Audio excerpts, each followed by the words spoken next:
You said, though, growing up where you did, you idolized the gangbangers and the dope boys, which is something we've talked about on this show. For someone who doesn't grow up or didn't grow up in that sort of environment, talk about why those would be the people that sort of inspired you. I mean, those were the men.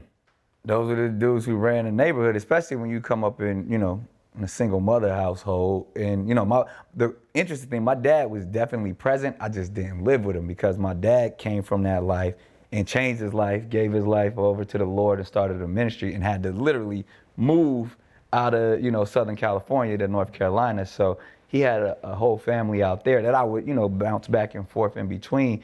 But, so that left room for like the dude my mom was married to was one of the biggest drug dealers in the neighborhood. So I had an interesting dichotomy of influence when it came to men, to where I'm like, all right, well, stepdad is the man, you know what I mean? My dad is still the man, and he has a whole different perspective and different lifestyle and escaped what I'm admiring, but I'm not with him every day. I don't get to see him. So I wouldn't change my upbringing for nothing, but for the reason that I got to see it all.